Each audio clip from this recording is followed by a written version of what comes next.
সবাইকে স্বাগত দীপ্ত সংবাদে, সাথে রয়েছে দোলা ডলরেস। ইন্ডিয়ান প্রিমিয়ার লিগ আইপিএল এর সব ধরনের খেলা ও অনুষ্ঠান সম্প্রচারে নিষেধাজ্ঞা দিয়েছে তথ্য ও সম্প্রচার মন্ত্রণালয়।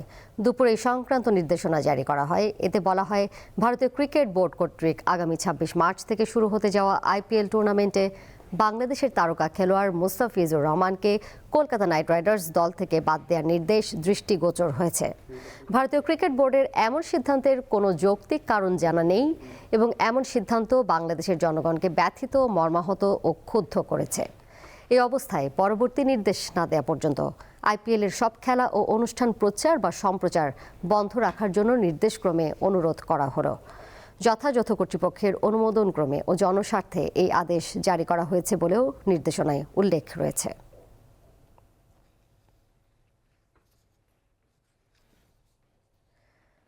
ত্রয়োদশ জাতীয় সংসদ নির্বাচন অবাধ ও সুষ্ঠুভাবে সম্পন্ন করতে পারবেন বলে মন্তব্য করেছেন প্রধান নির্বাচন কমিশনার এএমএম নাসির উদ্দিন।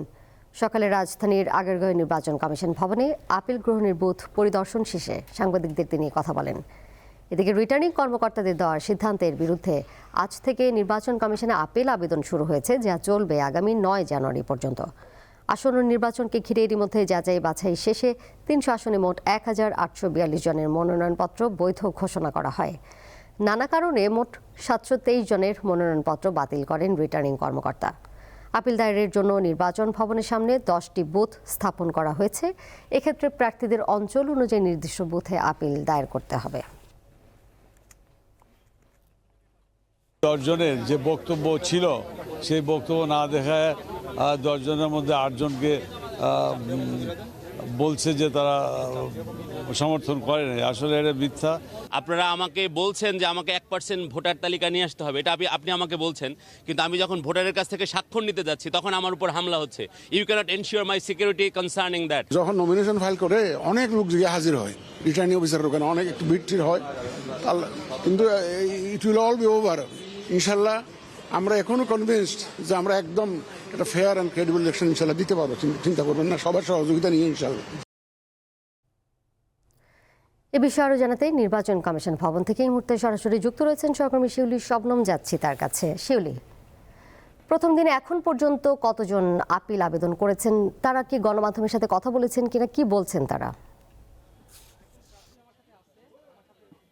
দোলা, আপনি যেটা বলছিলেন, আসলে গতকাল পর্যন্ত মনোনয়নপত্র যাচাই বাছাই যারা আসলে বাদ পড়েছে সেই সব প্রার্থীরাই মূলত প্রার্থিতা ফিরে পেতে আজকে থেকে যে শুরু হওয়া যে আপিল, সেখানে তারা অংশ নিচ্ছেন। এবং সকাল থেকে আমরা দেখেছি যে এখানে যে 10টি বুথ করা হয়েছে সেই বুথের মাধ্যমে তারা আসলে প্রার্থীরা তাদের সম্ভাব্য যে প্রার্থী তাদের প্রার্থিতা ফিরে পেতে তাদের আপিল শুরু করেছেন। তবে আমরা সকাল থেকে এখন 2টা পর্যন্ত আমরা যেটা দেখতে পেয়েছি যে চিত্র, সেটা আসলে খুব একটা উল্লেখযোগ্য নয়। যে এখানে এখন পর্যন্ত 11 জন সম্ভাব্য প্রার্থী তাদের প্রার্থিতা ফিরে পেতে আপিল আবেদন করেছেন এবং বেশিরভাগ প্রার্থীরাই আসছেন মূলত তাদের খোঁজ খবর নিতে। বিভিন্ন আপিল করার ক্ষেত্রে তাদের যেসব প্রয়োজনীয় ডকুমেন্টস এখানে সাবমিট করতে হচ্ছে সেই বিষয়গুলোতে তারা আসলে খোঁজ খবর নিতে আসছেন। এবং অন্যান্য যেসব প্রার্থী আছেন 723 জন প্রার্থী এখন পর্যন্ত আমরা যেটা জানি যে যাদের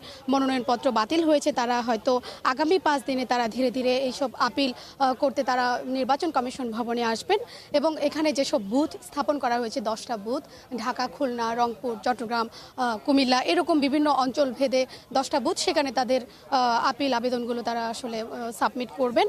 তবে এখানে আপনাকে আরেকটা যে বিষয় জানিয়ে রাখি, 723টি যে আবেদন বাতিল হয়েছে তার সাথে যুক্ত হয়েছে আরও 3টি আবেদন, যেখানে যে 3টি আসনে আসলে সাবেক প্রধানমন্ত্রী খালেদা জিয়া তার মনোনয়নপত্র গ্রহণ করেছিলেন। সেই বিষয়গুলো নিয়ে আসলে এখনও পর্যন্ত যেহেতু কোনো সমাধান হয়নি, সেই 3টি আসনের মনোনয়ন আসলে এখন পর্যন্ত স্থগিত রাখা হয়েছে, যেহেতু সে মনোনয়নপত্র নিয়ে আসলে যাচাই বাছাইয়ের সুযোগ হয়নি। এবং আপনাকে যদি জানিয়ে রাখি যেসব প্রার্থী আসলে এখানে মনোনয়নপত্র জমা দিতে এসেছেন তারা তাদের প্রার্থিতা ফিরে পাওয়ার ব্যাপারে আশাবাদী হলেও তারা আসলে যেটা বলছেন যে তাদের যে মনোনয়নপত্র জমা দেওয়ার ক্ষেত্রে নির্বাচন কমিশনের যে সময় এবং তাদের যে যাচাই বাছাইয়ের যে সময় সেটা আসলে কম রাখা হয়েছে, সে কারণে তাদের অনেকেরই মনোনয়নপত্র বাতিল হয়েছে বলে তারা মনে করছেন এবং প্রার্থীরা, সম্ভাব্য যেসব প্রার্থী তারা মনে করছেন যে তাদের আসলে যে নিরাপত্তা, সেই নিরাপত্তা এখনও ঝুঁকিতে আছে এবং নির্বাচন কমিশনকে সম্ভাব্য প্রার্থীদের এবং আসন্ন সংসদ নির্বাচন অংশগ্রহণকারী প্রার্থীদের নিরাপত্তার বিষয়ে আরও বেশি কনসার্ন হওয়ার জন্য তারা আহ্বান জানান এবং তারা মনে করেন যে নির্বাচন কমিশন যদি এক্ষেত্রে একটা দৃঢ় পদক্ষেপ নেয়, সেক্ষেত্রে প্রার্থীরা আসলে আসন্ন নির্বাচন সুষ্ঠুভাবে অংশ নিতে পারবেন। তো এই ছিল আমার কাছে সর্বশেষ। শৈলী, আপনাকে ধন্যবাদ। একদিনে জাতীয় সংসদ নির্বাচন ও গণভোটের তফসিল চ্যালেঞ্জ করে হাইকোর্টে রিট দায়ের করা হয়েছে। হাইকোর্টের সংশ্লিষ্ট শাখায় সোমবার আইনজীবী ইউনুস আলী আকন্দ এই রিট দায়ের করেন। রিটে প্রধান নির্বাচন কমিশনার ছাড়াও সংশ্লিষ্টদের বিবাদী করা হয়েছে।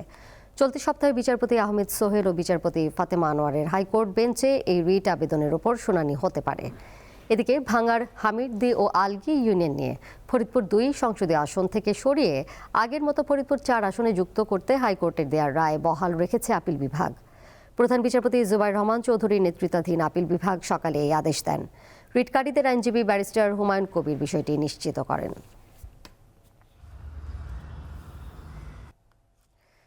2024 সালের জুলাই আগস্টে গণঅভ্যুত্থানে নিহত হওয়া অজ্ঞাত 114 মরদেহের মধ্যে 8 জনের পরিচয় শনাক্ত করা হয়েছে। পুলিশের অপরাধ তদন্ত বিভাগ সিআইডির ফরেনসিক, ডিএনএ ও মেডিকেল ফরেনসিক টিম তাদের পরিচয় শনাক্ত করেছে। এছাড়া অবশিষ্ট মরদেহগুলোর পরিচয় শনাক্তকরণের কাজ চলমান রয়েছে। সিআইডি জানায়, গণঅভ্যুত্থানের সময় ঢাকার বিভিন্ন এলাকায় নিহত একাধিক নারী ও পুরুষের কিছু অজ্ঞাতনামা মরদেহ রায়েরবাজার কবরস্থানে দাফন করা হয়। পরবর্তীতে রাষ্ট্রীয় সিদ্ধান্তে অজ্ঞাতনামাদের পরিচয় শনাক্তে প্রয়োজনীয় ব্যবস্থা নেয় সিআইডি।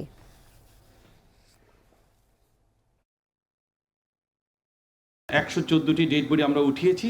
তার ভিতর থেকে আমরা প্রত্যেককে আমরা ম্যাজিস্ট্রেট সহ যেরকম জিনিসগুলো করা সেটা করেছি। সিআইডির কেমিক্যাল এবং ফরেন্সিক ডিএনএ ল্যাবের যারা প্রশিক্ষিত কর্মকর্তা যারা ছিল, তারা এখান থেকে স্যাম্পল নিয়ে দীর্ঘ প্রসেসের মাধ্যমে কিন্তু আমরা জানতে পেরেছি 8 জনের পরিচয়। রাজধানী সহ দেশের বিভিন্ন জেলায় শীতের তীব্রতা অব্যাহত রয়েছে। এর মধ্যে উত্তরাঞ্চলের জেলাগুলোতে কুয়াশা ও শীতের তীব্রতা সবচেয়ে বেশি। পঞ্চগড়ে সকাল 9টায় সর্বনিম্ন তাপমাত্রা 12.8 ডিগ্রি, গাইবান্ধায় 13.5, নওগাঁয় 10.6, ঠাকুরগাঁওয়ে 10.1, কুড়িগ্রামে 13.4, দিনাজপুরে 9.6, রাজশাহী ও সিরাজগঞ্জে 10 ডিগ্রি সেলসিয়াস তাপমাত্রা রেকর্ড করা হয়। তীব্র শীতে বেশি দুর্ভোগে রয়েছেন নিম্ন আয়ের লোকজন। দক্ষিণের জেলাতেও রয়েছে শীতের দাপট। সকাল 9টায় বরগুনায় সর্বনিম্ন তাপমাত্রা 13 ডিগ্রি এবং পটুয়াখালীতে 12.4 ডিগ্রি সেলসিয়াস পরিমাপ করে স্থানীয় আবহাওয়া অফিস।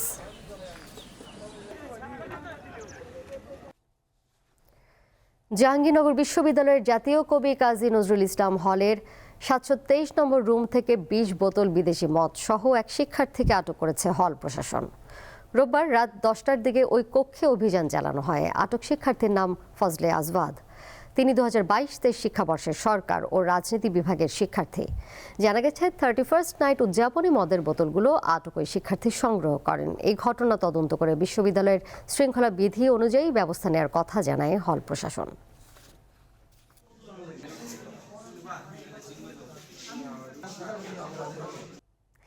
আর এই ছিল এখনকার মতো। পরের সংবাদ দেখবেন বিকাল 5টায়। এছাড়াও আরও তথ্য এবং বিনোদনের নানা খবর জানতে যুক্ত থাকুন দীপ্ত ডিজিটাল প্ল্যাটফর্মে। ধন্যবাদ সবাইকে এতক্ষণ সাথে থাকার জন্য।